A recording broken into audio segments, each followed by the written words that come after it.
Get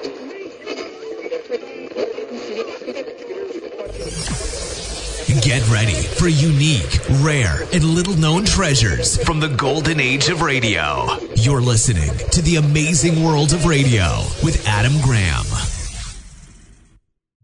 Welcome to The Amazing World of Radio and our Christmas Eve program from Boise, Idaho. This is your host, Adam Graham.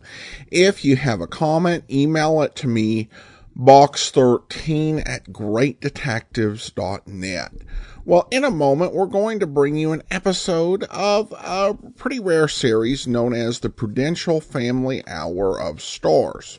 This was a successor to the long-time musical program that Prudential did, the Prudential Family Hour, which was a selection of music, ran through the early 40s and through the war era. This was a dramatic series, and it had the idea of having the same high-caliber guest stars, including Gregory Peck, who narrates tonight's program.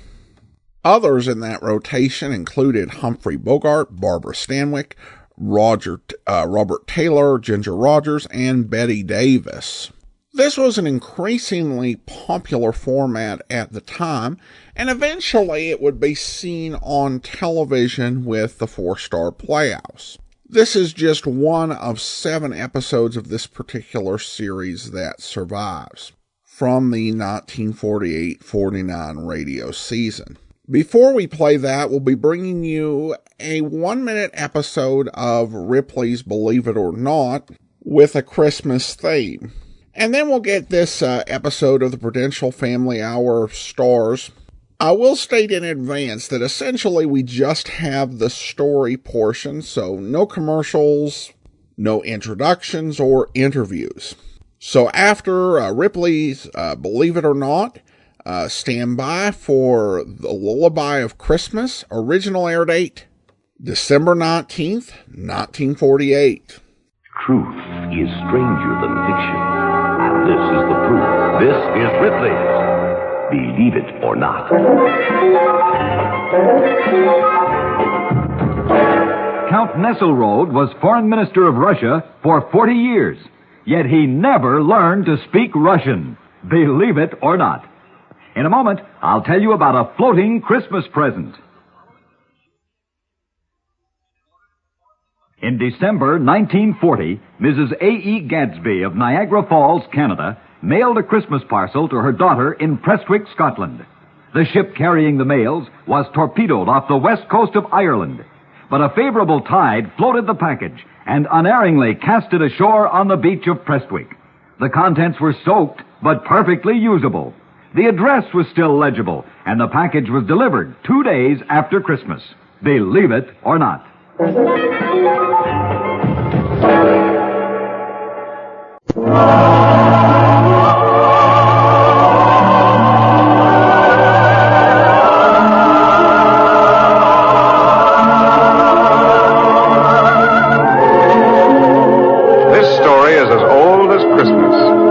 It's neither remembered nor told except by the tongueless ones, the water, the wind, the rain, and the snow, by the grasses, the trees, the rocks, and the earth. They've told the story for almost 2,000 Christmases past. They'll still be telling it 2,000 times, 2,000 Christmases to come. The story of the tongueless one.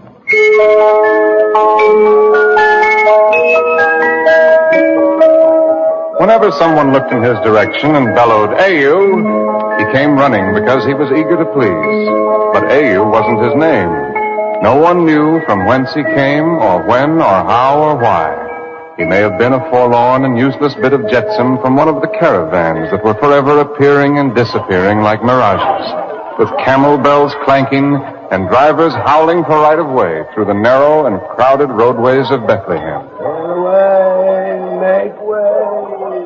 He might have been 8, or he could have been 9. A childish collection of angles and knobs with an animated pipe stem on each corner for an arm or a leg. His clothing was a rat's nest of tattered rags, and his bobbing head was perched on his scrawny little neck like a fledgling heron on one leg. And yet there was something appealing in his dark eyes, something about his cherub's mouth that unlocked the heart and made passers-by stop and ask his name. But when A.U. tried to answer, the inquirer always hurried off. He'd been amused or shocked to learn that the child had some affliction that made him dumb. And from out his cherub's mouth, instead of words, would come a horrible deformity of sound. A scourging, piercing, ear-scraping babble of howls and braying gibberish. Yes, A.U. was without the gift of speech. And at night, in the stable of the inn where he made his bed, he would think of all the beautiful magic words he'd like to say. Just suppose a miracle should take place during the night. And tomorrow morning he could walk over to that stall and say, "Good morning, Mr. Cow." "Oh, wonderful." "Hello, Mr. Sheep." "Oh, magnificent morning." He could say anything and everything that he wanted to say. He could even tell the innkeeper that his name wasn't A.U. Why, that wasn't a name. It was only a careless way of shouting, "Hey, you." "Hey, you." "My name isn't A.U." "Hey, don't you hear me? Hey, you." "My name's Ezekiel."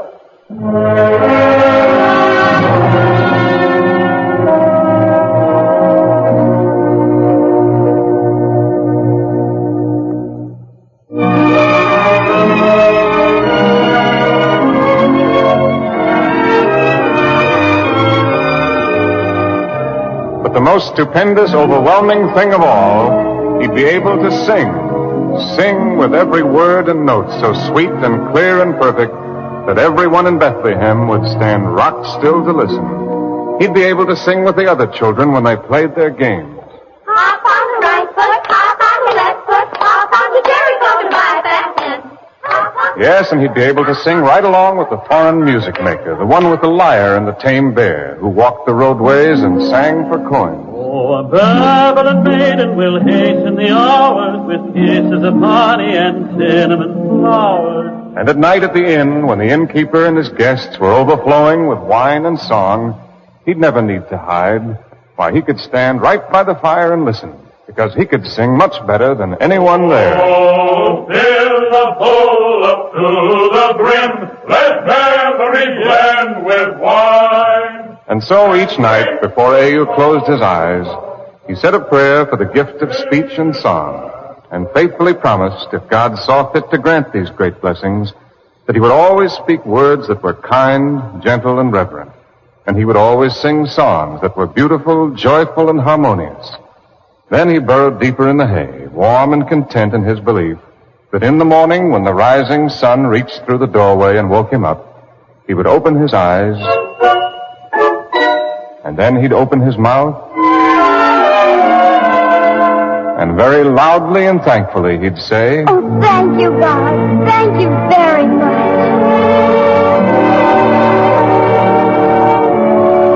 But morning after morning, God disappointed him. And when months of mornings had vanished into Egypt, A.U. knew he would always be as voiceless as a tumblebug, as a wood tick, as a worm. Then A.U. resolved that he would never again open his mouth to make people laugh at him. And he made himself almost invisible as he went about his tasks and errands, darting from dark corner to darker entry, scurrying from sunless alleyway to shadowy passage. Then, when his work at the inn was done, he would trudge out of Bethlehem and wander the fields and hills. Travelers sometimes wondered when they saw his lonely little figure against the sky, and none of them could know that he wasn't lonely anymore. Why, he couldn't be lonely among friends.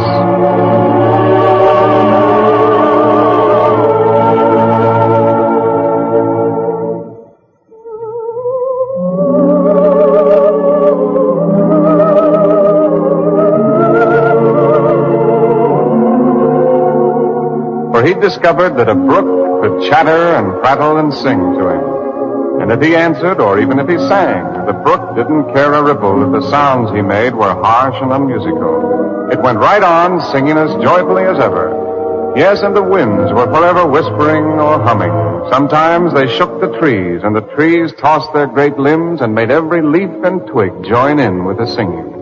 So Au sang, too, and the trees didn't care and the winds didn't care. And neither did the rain when it thrummed on the rocks or strummed through the tall grasses. Even though he shrieked and howled, the rain never slackened a single drop of melody. It went right on, just as though his horrible din was the most sublime music it had ever heard. And then Au would lie on the ground and listen to the small, faraway voices, the little voices deep in the ever-moving, ever-singing earth itself. The song they sang was very sweet, but so faint and distant he could never learn the melody. And so, listening to his friends, the tongueless ones, Au would fall fast asleep.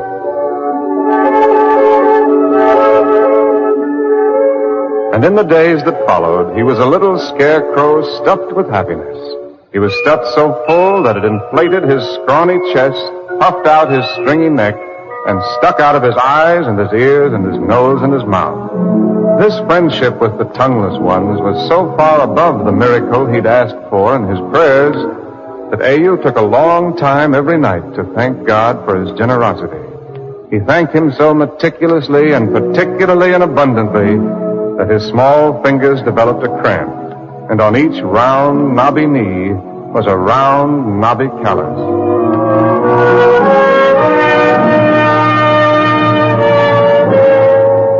And then, without the slightest warning at all, came the dreadful day.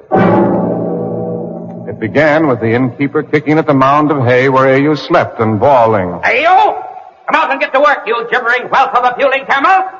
On your feet, voiceless cut of a goat, or I'll slice out your useless tongue and set it for tallow! Then at mid-morning of the dreadful day, when Au stuck one eye around the kitchen door to beg for his breakfast, the innkeeper's wife doused him with slimy dishwater and screamed. Don't come grunting and squealing at my door, you miserable throat-sprung gutter rubbish.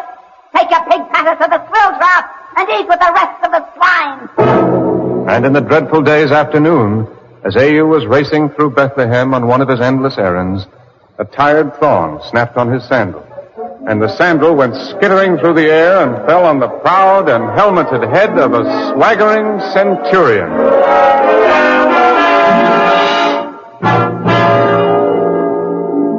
The centurion plucked Au out of the crowd by his rags and held him at arm's length, demanding his name. When Au tried to answer, but only squeaked and squawked, the centurion shook him and bellowed, Look at me, you voiceless offshoot of a dribble-mouthed alley rat. If ever again you foul my eyes, I'll send you to Rome to feed the emperor's lions. And during the rest of the dreadful day's afternoon, no matter how fast Au ran, the story of his affliction and humiliation was always a street, an alley, or even a doorway ahead of him. He seemed to run through a forest of pointing fingers that threatened to pin him to a wall. Following hot on his heels raced a swarm of children who hooted and sang at him. Empty mouth, what is the matter? Camel bell without a clatter. Empty mouth, what is the matter? Camel bell without a clatter. And that night, as the dreadful day neared its end, Au was kept late at his tasks at the inn. Anyone could believe that half the known world had journeyed to Bethlehem, and the inn's great beams appeared to quiver with the clamor of wine-loosened tongues and the clangor of bawdry laughter. Au's tired, trembling legs carried him about with staggering armloads of steaming bowls and slopping mugs. Feet tripped him up, hands slapped his ears to ringing, and knees jolted his aching ribs. The one who discovered and recognized Au was a huge mountain of a man whose eyes rolled like quicksilver in their beds of jellied fat. One hairy paw brushed a crumb of stew from his beard, while the other fastened on Au's hair and lifted him to the tabletop. Then he brayed to the listening ears. Hark ye, my friends. Behold what I have captured for your examination. Its mother was a whooping mudsucker. Its father a low-born maggot. And this is what came oozing out of the egg that was left to hatch in the dung heap. Oh, but you must not laugh, my friend. The centurion made it chirp today. and it has a wondrous golden voice that almost breaks the heart while angels weep in ecstasy. Tell me, would you like to hear it sing? You hear, slime of the mucky? Will you sing, or shall I slit your tongue like a crow so you can speak like a human? Sing! Sing, I tell you! Sing!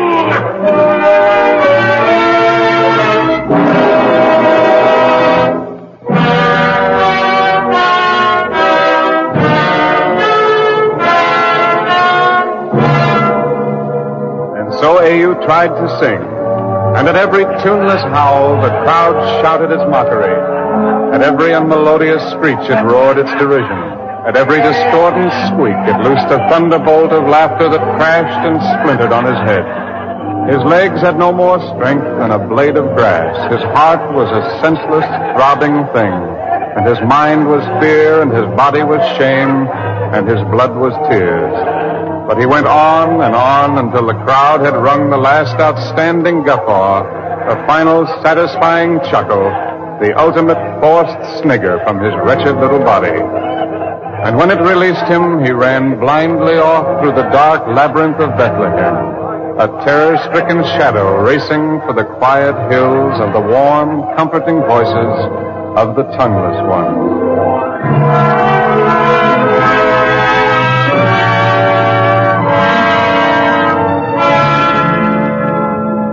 But tonight there were no voices for A.U. to hear. Even though he held his breath, he could hear no sound from the tongueless ones. The brook was silent, the winds were mute, the grasses still, and every tree and limb and twig and leaf was motionless and quiet. Then A.U. howled and croaked and tried to make the tongueless ones answer him, but they remained silent and waiting, and he screamed and babbled and pleaded, but the tongueless ones were all silent while they waited and listened. Just listened and waited. This was the dreadful end of the dreadful day. And deserted by his only friends, A.U. threw himself down and buried his face, his misery, and his tears in the moss. After a while, he fell asleep. And as he slept, a great white star rose through the silence of the night to stand and shine its clear, bright light on Bethlehem.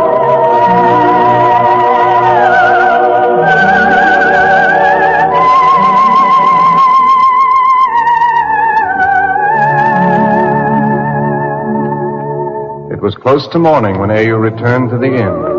He tiptoed across the frosty stones of the dark courtyard and crept into the stable. For a moment, his fear held him motionless, for the stable was bathed with a bright, glowing radiance that flowed like molten sunlight over a man and a woman, and the manger where a child was cradled. Neither the man nor the woman appeared surprised to see A.U. It was almost as though they'd expected him to come and were waiting. So he stole nearer, and the child lifted small hands and smiled at him. Then A.U. felt that he must speak to this child, so he whispered, "Hello there." And the words A.U. spoke were as clear and melodious as the water of the brook. Then he said, "Hello, child." And the words that came from A.U.'s lips were as sweet as the winds, as perfect as each raindrop, and as soft as the long, flowing grasses.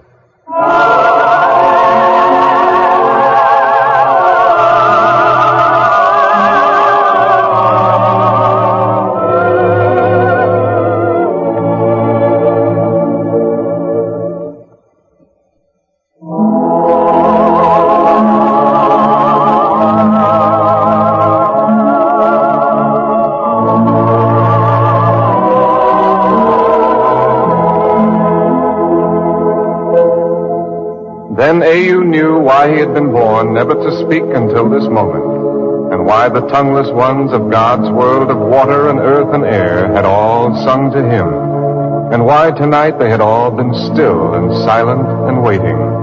Now the waiting was over. Now they were his voice, and he was their tongue, and his was their song to the child in the manger.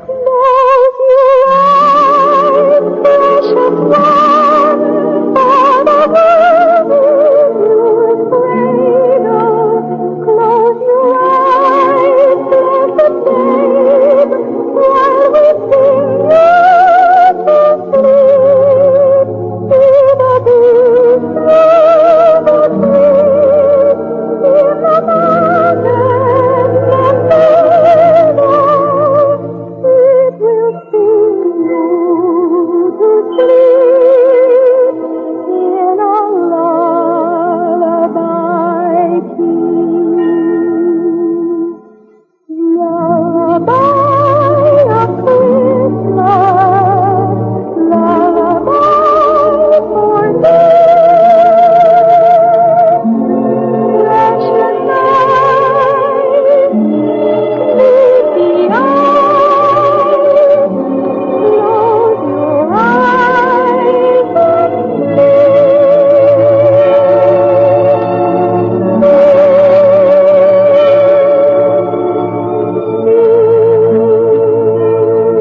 story is as old as Christmas, and yet it's neither remembered nor told except by the tongueless ones, the water, the wind, the rain, and the snow, by the grasses, the trees, the rocks, and the earth. This Christmas they will tell their story again, as they've told it for almost 2,000 Christmases past. The few ears that hear will wonder at the strange, childlike quality in the voices of all the storytellers. But that's so very easy to understand. It's the bright, joyful, exultant tone of the boy who sang for them one early morning, one Christmas morning in Bethlehem.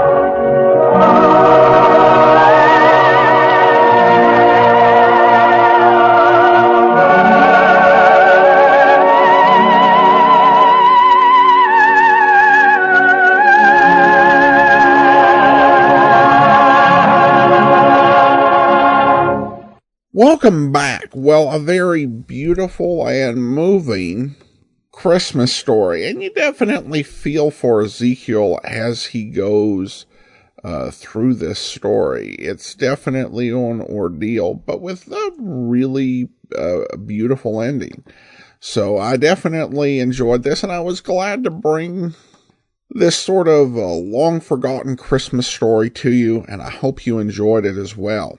All right, well, I'm going to go ahead and wish you a Merry Christmas, and we intend to be with you again on the amazing world of radio in just about 2 months for Washington's birthday, and then we'll get right into our spring series. You won't want to miss it as we celebrate Jack Webb's 100th birthday, and that all starts in February. In the meantime, though, if you do have a comment, send it to me, box13@greatdetectives.net. Follow us on Twitter, Radio Detectives, and become one of our friends on Facebook, facebook.com/Radio Detectives. From Boise, Idaho, this is your host, Adam Graham, signing off.